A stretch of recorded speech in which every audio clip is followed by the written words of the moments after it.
Hey everyone, I hope you're all having a lovely day and are ready for a new story. Before we get started, make sure to smash that like button and subscribe to the channel so you don't miss any new videos. So I need to get this out because I've been sitting on this for a while now, and every time I think about it, I get this rush of adrenaline like I just chugged 4 espressos. Also, I'm telling this story because some of y'all are gonna need to hear how this plays out, trust me. Okay, so me, 21F, and my boyfriend Matteo, 23M, had been together for a little over a year and a half. Not like a casual thing either. We had a lease together. A lease. Both our names on it. Split rent. Split utilities. The whole grown-up couple setup. We lived in this duplex in Savannah, the kind with the creaky wooden stairs out front and a shared wall so thin you could hear our neighbor Christina's TV through the kitchen. Christina was maybe early 30s, worked odd hours, and we'd gotten friendly in that way where you wave from the driveway and occasionally accept each other's Amazon packages. She had a Ring doorbell that pointed right at our shared front porch area, which becomes very relevant. Me and Matteo met through mutual friends at a crawfish boil my friend Ellie threw at her parents' place out near Tybee. I liked him immediately, and I'm not gonna pretend I didn't fall fast because I did. Within like 5 months, we were basically living together anyway, so we made it official. Found the duplex, moved in. His family is from Augusta, so they weren't far. My parents are about 2 hours north in a small town outside of Columbia, South Carolina. I'm close with my mom, Glenda, and my stepdad, Wayne. They liked Matteo fine enough, but my mom always had this thing where she'd go real quiet when I talked about him too much, like she was holding something back. I used to think she was just being overprotective. So here's where it starts. Every October, my mom's side of the family does this big trip thing. It's been happening since before I was born. My mom has 4 siblings, and they all bring their families, and we rent out this huge house on Hilton Head for a week. It's chaotic and loud, and my little cousins are everywhere, and my Uncle Roger gets way too competitive about cornhole. And it's genuinely one of my favorite weeks of the year. Matteo came with me the year before, and honestly, he was kind of annoying about it the whole time, complaining about sharing a bathroom, not wanting to do group dinners, staying on his phone. So this year when I brought it up and he said he'd rather stay home and get some extra shifts at work, I wasn't even mad. Honestly, I was a little relieved because the year before my Aunt Daniela had made a comment about him being on his phone during Grace, and it became a whole thing. So I left on a Saturday morning. Drove the 3 hours to Hilton Head, got settled, started the family chaos. Everything was normal. Matteo texted me that first night saying the apartment was quiet, he missed me, sent me a selfie on our couch with this dumb, pouty face. I thought it was cute. I screenshot it and sent it to Ellie like, look at this idiot, I love him. Monday night is when Christina texted me. We'd exchanged numbers months ago when there was a thing with someone's dog getting loose in the neighborhood and she wanted to coordinate about it. So we had each other's contacts but barely used them. She sent me this message that was just like, hey, I don't know if this is my place, but I feel like you should know what's going on next door. And then she sent a video clip. It was from her Ring camera. Time-stamped Saturday night, literally the same day I left. It showed 2 women walking up to our front door. One of them was carrying a bottle of something, and the other was laughing. Matteo opened the door and they went inside. Christina sent another clip. Same night. Time-stamped 2:47 a.m. One of them leaving. Then another clip from Sunday night. A different woman. Walking up, Matteo opening the door, her going inside.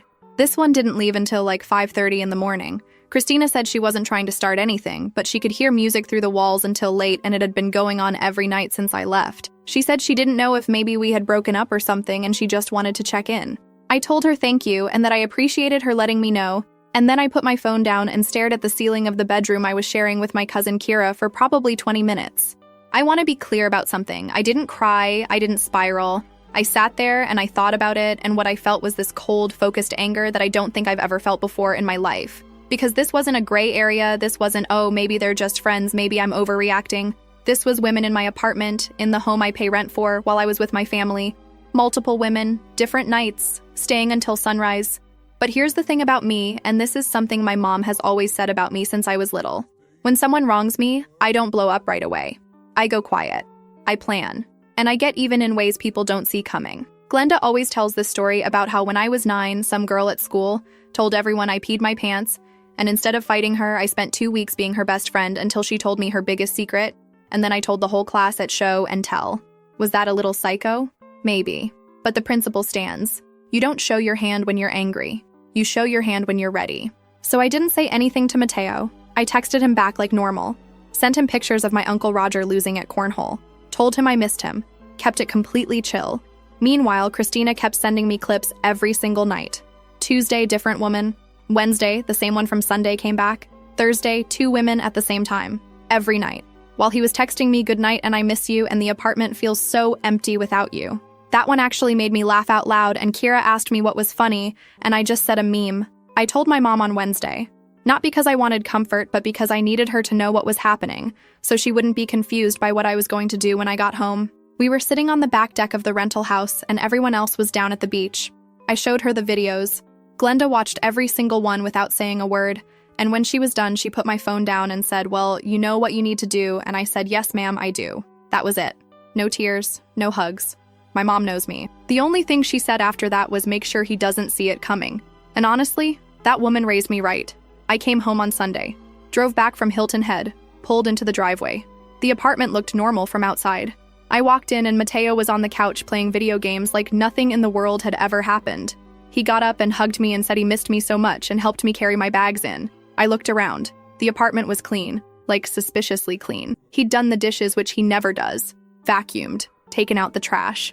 I noticed our bed had different sheets on it, this old navy blue set we keep in the closet. Not the gray ones I'd put on before I left. I didn't mention any of it. I just smiled and said I missed him too and asked about his week. He gave me this whole story about how work had been brutal and he'd been so tired he just came home and passed out every night. Said he'd cleaned the apartment as a surprise for me coming home. I told him that was so sweet. I hugged him. I made us dinner. I sat across from him at our wobbly kitchen table and ate pasta and listened to him lie to my face for 45 straight minutes about his week. And I nodded and smiled and asked follow-up questions, and he had no idea. None. Zero. He was so comfortable in his lies, it was almost impressive. That night, I waited until he was asleep and I went through the apartment. Not his phone. I didn't need his phone. I already had video evidence from Christina. I checked the physical space. Our bed smelled like a perfume I have never owned in my life. This musky, sweet scent that was soaked into the mattress even through the clean sheets. I found a pair of hoop earrings on my nightstand that he'd shoved into the little drawer. Not mine. I checked the bathroom trash and found 3 condom wrappers, which is wild because we don't use condoms. I'm on birth control. We stopped using them like 4 months into dating. There were 2 wine glasses in the back of the cabinet that had dried lipstick on the rims. He'd put them away without even washing them properly. And the absolute best find, I pulled back the comforter on our bed and tucked between the mattress and the wall on what would be my side of the bed was a black lace thong that was definitely not mine because I don't own anything from that brand, and also it was like 2 sizes too small. I put everything back exactly where I found it. I didn't take pictures. I didn't need pictures. I had ring footage. What I needed was something else entirely. The next morning, I brought it up. Not aggressively, not accusatory. I kept my voice so calm, so sweet. I told him Christina had mentioned she heard some noise this week, and I was just wondering if he'd had anyone over. And you guys should have seen his face. He did this whole act, kind of laughed and said, "Oh yeah, actually a few of his friends had come by one night to watch the game." I said, "Oh, that's nice. Which friends?" He named 2 guys. I said, "Cool, that's fun." Then I said, "Actually, Christina mentioned she saw some women coming by." And he got real still for about 2 seconds before he launched into this whole thing about how those were just friends from his friend group, people I hadn't met yet, and they'd all hung out as a group a couple times, and it was totally innocent, and I was being paranoid. I told him I found the earrings. He said they must be mine, and I forgot. I said I found the thong. He literally said, "Oh, that's probably from before we moved in," which is so stupid because we've lived there for 7 months, and I wash our sheets every week, but I just let him say it. I said I found the condom wrappers. He got kind of quiet for a second and then said his friend Hayden had come over with some girl and must have used our bathroom, and he was embarrassed to tell me. Every single answer was a lie, and every single lie was worse than the last one, and I just sat there nodding like, okay, that makes sense. And then I said the thing. I said, "You know what? I believe you. I'm sorry for even bringing it up. I'm being crazy." And this man had the absolute audacity to look relieved. He hugged me. He told me I was the best girlfriend ever. He said he was so glad I trusted him because trust is the most important thing in a relationship. I wanted to scream. I wanted to flip the table over. Instead, I hugged him back and told him I loved him, and I meant exactly none of it. Because here's what Matteo didn't know. While I was at Hilton Head, in between watching Christina's ring clips, I'd been doing something else. I'd been talking to our landlord, Alan. See, our duplex lease had both our names on it, but I was the primary leaseholder because my credit was better. I'd signed first and Matteo had been added on. I had been the one to find the place. I'd put down the full security deposit. I'd paid first and last. Alan was an older guy who lived across town and mostly communicated through text. He was laid back, but he was firm about his property rules, and one of those rules, which was clearly written in our lease that Matteo apparently never read, was that tenants cannot have overnight guests more than twice a month without prior written approval from the landlord.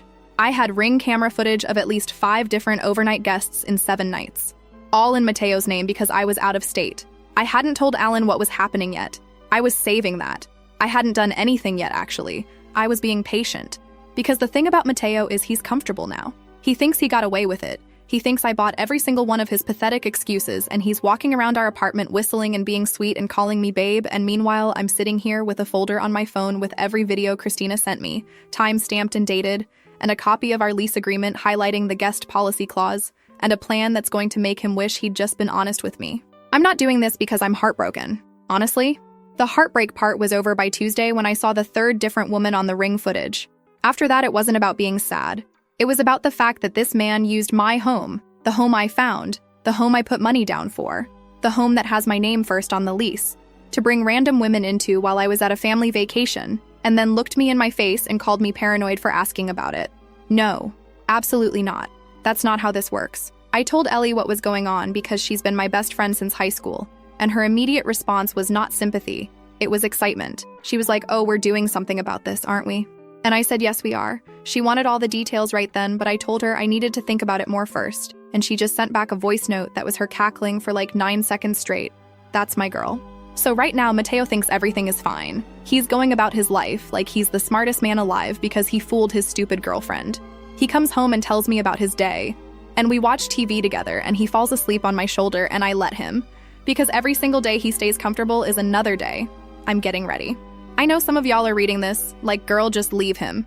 And honestly, I get that. But no, leaving is too easy for him. If I just pack up and go, he gets to keep the apartment, keep his little routine, probably have those same women over the next weekend. He doesn't learn anything. He doesn't lose anything. He just replaces me and moves on. I don't want him to move on comfortably. I want him to remember this. Anyway, that's where I'm at. I have the footage. I have the lease. I have a plan forming. My mom knows. Ellie knows. Matteo knows absolutely nothing. I'll update when things start moving, but just know, this man picked the wrong girl to play. He really, really did. Matteo is the type of guy who thinks he's smart because nobody caught him yet. That's not smart, babe, that's just lucky. And luck runs out. This girl scares me a little, and I love it. Most girls would have blown up on the phone that same night. She went back and cooked for him. That's a different breed. Glenda made that. Moms who raise daughters who move in silence are doing God's work. And can we appreciate Christina for a second? A neighbor. Not even a close friend. Just a woman looking out for another woman because that's what we do. Men fumble, but women catch each other. First update. Okay, so first of all, the comments on the original post had me dying. Some of y'all are more ruthless than me, and I genuinely didn't think that was possible. The person who said I should invite Christina over for wine and make him sweat, absolutely unhinged, and I respect it deeply. But no, my plan was better, because my plan involved his mother. Let me explain. So after I posted the original, things were weirdly normal for about a week and a half. Matteo was being the perfect boyfriend, like annoyingly perfect, bringing me iced coffee before I left for work, rubbing my feet at night while we watched TV, randomly telling me how lucky he was. And every single time he did something sweet, I just smiled and said, "Ah, babe." And meanwhile, in my head, I was going over my timeline, because I had one, a whole timeline. But something happened that I didn't plan for, and it actually made everything messier and more complicated and honestly more satisfying in the end. So buckle up. It was a Thursday, maybe 10 days after I got back from Hilton Head.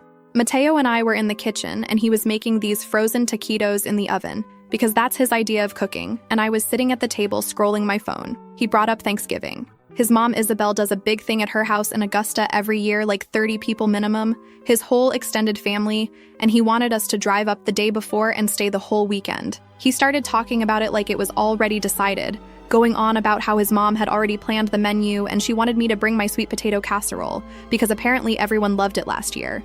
And normally I would have said, sure, sounds great, because I actually like his family for the most part. But in that moment, something clicked in my brain. Isabel, his mom. Because here's what you need to know about Isabel. She is not a soft woman. She raised 3 boys basically by herself after their dad left, when Matteo was like 11. She works hard, she's loud, she's opinionated, and she has told me on multiple occasions that if Matteo ever disrespects a woman the way his father disrespected her, she would personally make his life a living hell. She said that to me the first Thanksgiving I came to, standing in her kitchen stirring gravy with a wooden spoon and looking me dead in the eyes. I thought she was just being dramatic and warm at the time. Now I was remembering it very differently. So I told Matteo, yeah, of course we'll go. I'll make the casserole. It'll be fun. And I meant it. Oh, I meant it.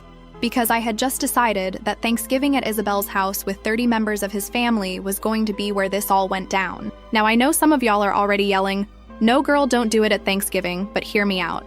I didn't want some private apartment confrontation where he could lie to my face again and then go tell everyone his version first. I wanted witnesses. I wanted his family. I wanted his mother. Because Matteo is terrified of one person on this earth, and it's Isabel, and I was going to use that. But I'm getting ahead of myself because, like I said, things got complicated before we even got to Thanksgiving. So the weekend before Thanksgiving, I was at Ellie's apartment helping her put together this bookshelf she'd ordered from Wayfair, the kind that comes in 9,000 pieces, and the instructions are basically a suggestion. We were sitting on her floor, surrounded by screws and wooden planks, and she asked me how the Matteo situation was going, and I told her about the Thanksgiving plan. She was immediately on board, literally clapped her hands, but then she said something that I hadn't considered. She asked me if I'd thought about what happens after, like after the big moment. Where was I going to live? Because our lease didn't end until March, and even if I got Matteo removed for the guest policy violation, that process could take time. And did I really want to be living in that apartment alone paying full rent? Or did I want to be stuck there with him while things got sorted? I hadn't thought about it. I'd been so focused on the confrontation part that I forgot about the practical part. And Ellie was right. I needed a plan for the after. She offered to let me stay with her, but her apartment was a studio. And we both knew that would last about 4 days before we'd want to strangle each other. So I called my mom. Glenda picked up on the second ring, and I told her the Thanksgiving plan, and she was quiet for a minute, and then she said she had an idea. My stepdad, Wayne, has a buddy who owns a few rental properties around Savannah, and one of them had just come open, a little one-bedroom above a nail salon near the east side. She said Wayne could probably get me in there fast with a short-term lease, and she'd help me with the deposit. I told her I didn't want her money, and she told me to shut up and let her help her daughter, which is very on brand for Glenda. So that was the backup plan. I had a place to go. But then, okay, so this is where it gets really messy. The Tuesday before Thanksgiving, I got off work early. Like 2 hours early because things were slow and my manager let a few of us go. Normally I'd text Matteo and tell him I was coming home, but I didn't. Not for any suspicious reason, I just didn't think about it. I pulled into the driveway and his car was there, which was normal for that time of day. I walked up the stairs and I could hear music through the door. Not loud, but enough to notice.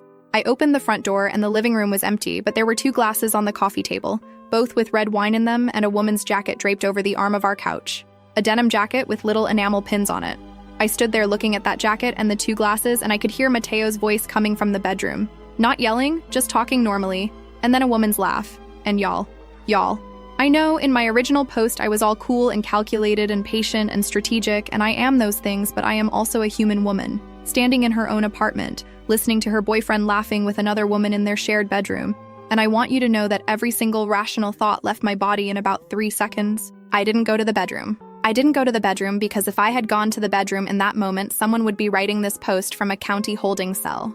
Instead, I picked up both wine glasses, walked to the kitchen, and poured them down the sink. Then I grabbed the denim jacket off the couch, opened the front door, and threw it off the porch into the bushes below. Then I sat down on the couch and waited. It took maybe 2 minutes for Matteo to come out. He walked into the living room, and when he saw me, he stopped so fast it was almost funny. And right behind him was this woman I had never seen in my life, maybe mid-20s, dark hair, wearing one of those little going-out tops at 3 in the afternoon on a Tuesday. Nobody said anything for what felt like forever, but was probably 5 seconds. Then Matteo started, "Oh, babe, you're home early. This is his friend from work. They were just hanging out. She was helping him pick out a Christmas present for me," which is such a pathetically stupid lie that I almost had to admire the audacity of trying it. I didn't look at her. I looked at Matteo and I told him to get her out of our apartment right now. Not mean, not screaming, just flat and direct. He started doing the thing where he talks fast and tries to fill the air with words, going on about how it wasn't what it looked like, and she was literally just a friend, and they were in the bedroom because he was showing her a pair of boots online. He was thinking about getting me, and they were sitting on the bed because that's where his laptop was. I said, "Get her out now, or I'm calling Isabel right now on the phone." That's what I said. And his whole face changed because he knows I have his mother's number and he knows exactly what his mother would do with this information. The woman grabbed her purse off our dresser. She'd been in our bedroom with her purse like she was comfortable in there, and came through the living room. She didn't even look at me. She went straight for the front door and then stopped because she couldn't find her jacket. I told her I threw it in the bushes. She looked at me like she wanted to say something, but she didn't. She left. I heard her go down the stairs, and I heard her making some annoyed noise as she fished her jacket out of the bushes. And honestly good. Get your jacket and get out. Now it was just me and Matteo, and he was already in full damage control mode. He sat down across from me on the floor, like literally sat on the floor like a child about to get a lecture, which was accurate. And he started talking. He told me she was nobody. He told me they'd just been hanging out and I'd walked in at a bad time and it looked worse than it was. I let him talk. He went on for probably 3 minutes giving me this whole speech about how he would never disrespect me, how I was the only person he wanted, how this apartment was our home and he would never bring someone into it in that way. So then I asked him why she was in our bedroom with her purse. He said he literally just told me. The laptop, the boots. I asked him what boots. He blinked. I said, "Show me the boots you were looking at on the laptop. Pull them up right now. Show me your search history for boots." He said he'd closed the tab already. I said open the laptop and check the recently closed tabs. He said it wasn't that serious and I was blowing this out of proportion. I told him I wasn't blowing anything out of proportion. I told him I came home to my own apartment and found wine glasses, a woman's jacket, and a woman in my bedroom. And he was telling me I was being dramatic. I asked him how many times he had women over while I was on the family vacation. His face did this thing where he almost flinched and then caught himself, and he said he already explained that weeks ago. That was his friends from the group, and we already talked about it. I said, "Matteo, I found condoms in the bathroom and a thong in our bed and earrings on my nightstand, and you told me every single one of those things was someone else's fault or some leftover from before. And now I come home and there's another woman in our bedroom, and you're still telling me the same thing. How many women have been in this apartment?" He got big mad then, like actually angry. He stood up from the floor and started saying I was always accusing him, I was always suspicious, I was always making something out of nothing, that he can't even have female friends without me turning it into a crime. He said he'd been nothing but good to me, and this is what he gets. Interrogated in his own living room because he had a friend over. He said maybe the problem wasn't him. Maybe the problem was that I don't trust anyone, and I never have. And that is what set me off. Because up until that point, I'd been doing pretty good keeping it together, but when he tried to turn it around on me, when he tried to make me the one with the issue, something just snapped. I stood up and I told him, "Don't you dare make this about me." I said I trusted you completely. I left for a week and I trusted you with our home and our life, and you had women in here every single night, and I have proof. He asked what proof? I told him Christina has a Ring camera and I have footage of every single woman who walked through that door while I was gone. He went completely still, just stared at me. And then he said Christina needs to mind her own business. Not, "I'm sorry." Not, "Let me explain." His response to finding out there was video evidence of what he did was that our neighbor needed to mind her business. I could have lost it right there, but I didn't because I caught myself. I caught myself because I remembered the plan. Thanksgiving, his mother, his family, and I'd just shown too much of my hand by mentioning the ring footage, and I was kicking myself for it. So I pulled back. I took a breath, and I told him, "Okay, fine. We're not going to agree on this right now." I said I was tired and I didn't want to fight, and maybe we could talk about it later. He looked confused because I think he was gearing up for a big fight, and then it just didn't happen. He kept going for a minute, saying he couldn't believe I'd been secretly watching him through our neighbor's camera and how that was actually a violation of his privacy, which genuinely made me want to laugh. But I didn't engage. I just said I was going to take a shower and we could talk more later.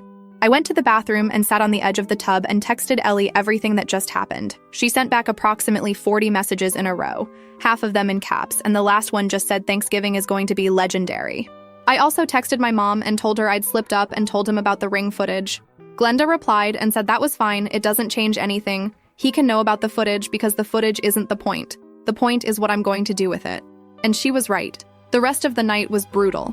Matteo tried 3 separate times to bring the conversation back. First, while I was making a sandwich, he came in and said he thought we should clear the air, and then went into this long explanation about how he and this woman had met through his friend Noe at a group hangout, and they'd become platonic friends, and I was reading into it. I didn't argue. I just said okay. Then later, when we were both on the couch, he muted the TV and tried again, this time more aggressive. He said I had no right to have him surveilled, and that real couples communicate directly instead of going behind each other's backs. I stared at him for a solid 10 seconds after that one. Me going behind his back. Me. He was literally having women over to our shared home while I was at a family reunion, and I was the one going behind backs. I told him that's a real interesting way to see this, and then I unmuted the TV. The third time was right before bed. He came into the bedroom while I was already under the covers, and he sat on the edge of the bed on my side and said he didn't want to go to sleep angry. He said he loved me and he was sorry I was upset and he wanted to fix this. Not sorry for what he did. Sorry I was upset. Sorry for my feelings, not his actions. Classic. I told him I wasn't angry. I told him we were fine. I told him I still wanted to go to Thanksgiving at his mom's, and I still wanted to bring the sweet potato casserole, and I still wanted everything to be normal. He looked relieved. He kissed my forehead and got into bed and fell asleep within like 15 minutes. I lay there next to him in the dark, doing the math. Thanksgiving was 4 days away. I had ring footage on my phone. I had his mother's number. I had a backup apartment lined up. I had my mom and Ellie in my corner, and Matteo thought everything was fine. He thought he'd successfully talked his way out of it again. He thought the mention of the ring footage was just me being suspicious and it had blown over. What he didn't know was that I'd already sent 3 of the ring clips to a separate folder. What he didn't know was that I had been texting Isabel separately for weeks, not about this, just normal future daughter-in-law stuff, keeping the relationship warm. What he didn't know was that Ellie had already helped me pack a bag that was sitting in the trunk of my car. What he didn't know was that Wayne's buddy had confirmed the apartment above the nail salon was mine starting December 1st, and my mom had already sent the deposit. 4 days until Thanksgiving in Augusta. 30 of his family members. His mother, who promised me in her kitchen that she would make his life hell if he ever did what his father did. Matteo had no idea. And I was going to keep it that way until I was standing in Isabel's kitchen with my sweet potato casserole and a phone full of ring footage. Anyway, I need to go to bed because we're driving to Augusta tomorrow and I need my rest. I'll update after Thanksgiving, and y'all, I am not exaggerating when I say you are not ready for what's about to happen. Also, to the person who DM'd me and said I should just talk to him like an adult, I did talk to him like an adult. 3 times in one night. He lied all 3 times. We're past talking. We're at consequences now. More soon. Happy Thanksgiving to everyone except cheating men. I don't care what anyone says. She's right to wait. Everyone's always like, just leave, be the bigger person, move on. No. Being the bigger person is exhausting, and it's always the cheater who benefits. For once, let him be uncomfortable. Let him be the one sweating. And I'm sorry, but why do men cheat with so much confidence and so little skill? Like, you're gonna do all that and not even clean up properly? That's not even disrespect at that point, that's just lazy. At least fear me a little, babe. This girl has her mom, her best friend, a backup apartment, and a plan. Meanwhile, he has what? Frozen taquitos and audacity? The gap between these 2 people is insane. She's playing chess and he's playing with himself. Thanksgiving is gonna be beautiful. I already know it. Last update. Okay, I'm back. It's the Sunday after Thanksgiving, and I'm sitting in my car in the parking lot of a Waffle House somewhere between Augusta and Savannah because I needed to pull over and get this out while it's all still fresh. My hands are shaking, but it's not from nerves, it's from adrenaline because you guys, it happened. All of it. And it was better than I imagined. So we drove to Augusta Wednesday afternoon, 3 hours in the car with Matteo, and he was in the best mood, singing along to whatever was on, talking about how much food his mom was making, telling me his cousin Derek was bringing his new girlfriend and how funny it was going to be because Derek's girlfriends never last. The irony of that was so thick I could barely keep a straight face. My bag was in the trunk, the one Ellie helped me pack. My phone was fully charged with every ring clip saved and organized by date. And Matteo was just vibing, completely clueless, tapping the steering wheel like a man without a single problem in the world. We got to Isabel's house around 6. Her place is this older ranch-style home with a big wraparound porch and a yard that backs up to a wooded lot. By the time we arrived, there were already like 15 people there, family showing up early to help cook and catch up. Isabel hugged me at the door and told me she was glad I came and squeezed my hands, and I almost felt bad for what I was about to do. Almost, for about 1 second.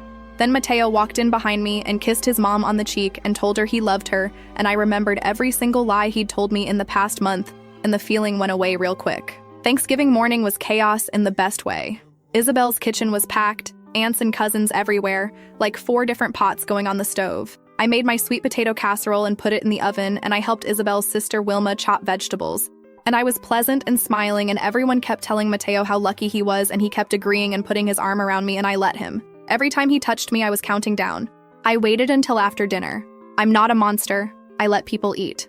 The food was incredible, and Isabel had outdone herself, and I wanted everyone to enjoy it because what was coming after was going to ruin the rest of the evening, and I knew that. We ate around 3, big long table in the dining room, plus a card table for the overflow. Matteo sat next to me and held my hand before Grace, and I held it back and squeezed. After dinner, people spread out. Some went to the living room for football. Some were in the kitchen doing dishes. The kids were running around in the yard. I helped clear the table, and when things settled down a little, I found Isabel in the kitchen. She was alone for the first time all day, putting leftovers into containers. I walked in and closed the door behind me, and she looked up and could tell something was wrong because she stopped what she was doing and just waited. I told her I needed to show her something, and I needed her to watch the whole thing before she said anything. I pulled out my phone and I played the first ring clip. Saturday night, 2 women walking up to the front door of our apartment, Matteo opening the door. Then I played Sunday, different woman, then Tuesday, then Wednesday, then Thursday with 2 at the same time. I played all 5 clips back to back, and Isabel watched every single one standing at her kitchen counter, still holding a piece of aluminum foil. When the last clip ended, she put the foil down very slowly. She didn't yell. She didn't cry. She looked at me and asked me how long I'd known. I told her since the vacation, that I'd pretended not to know for weeks, that I had tried to talk to him about it 3 separate times and he lied every time, that I had come home and found a woman in our bedroom and he told me she was helping pick out boots for me, that I found condoms and underwear and earrings and he explained away every single one. Isabel's face was something I will remember for the rest of my life. It wasn't anger, not yet. It was this look of recognition, like she'd seen this exact movie before with a different actor. She asked me one question. She asked if Matteo knew I was telling her. I said no. She put the aluminum foil in the drawer. She wiped her hands on a dish towel, and she walked out of the kitchen into the living room where Matteo was watching football on the couch with his cousin Derek and his uncle Noe and about 8 other people. She stood in front of the TV and said his full government name. First, middle, last. The room got quiet real fast. Then she told him to stand up. He looked confused, kind of laughed, and asked what was going on. She said, "Stand up right now and don't make me ask again." Matteo stood up, and Isabel laid into him in front of everyone. She told him she knew what he did while I was on vacation. She told him she'd seen the videos. She told him he was exactly like his father, and she had prayed he wouldn't turn out this way. And she was ashamed, genuinely ashamed to have raised a man who would do this. Matteo tried to interrupt her like 3 times. He kept saying it wasn't what it looked like. They were just friends. And Isabel cut him off each time. She told him she didn't raise a liar, and she wasn't about to start believing one now. She said I had been nothing but good to him and loyal. And I'd sat in this very kitchen and helped cook food for his family, and he repaid that by turning our home into whatever the hell he turned it into while I was away. The whole room was frozen. Derek was staring at the floor. Noe had his arms crossed. One of his aunts had come in from the kitchen.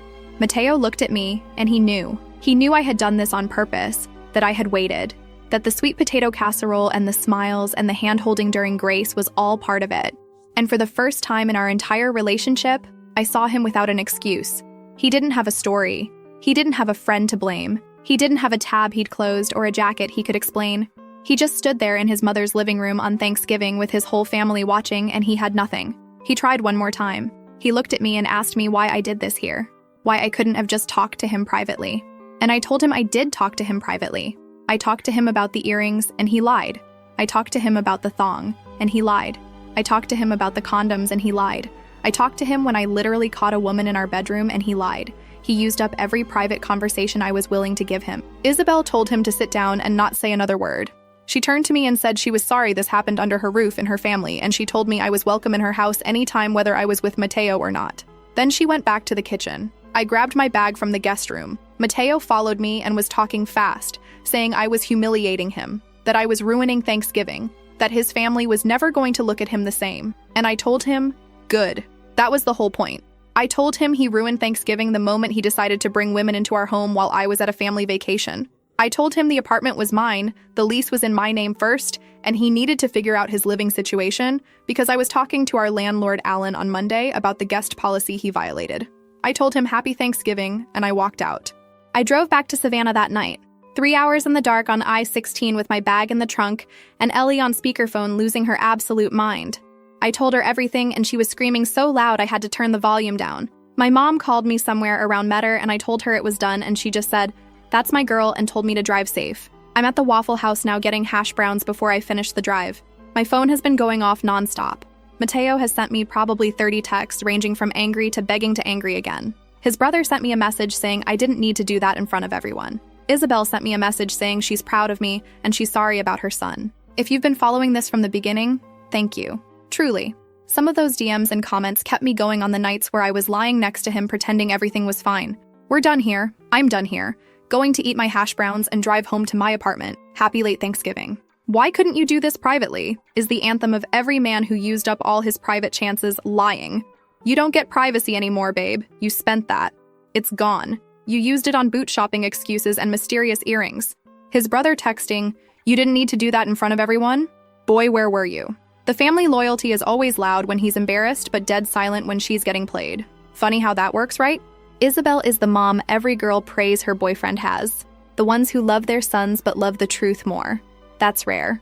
Most moms pick their baby every time, even when their baby is trash. Anyway, that's the story. Love you guys. See you in the next one.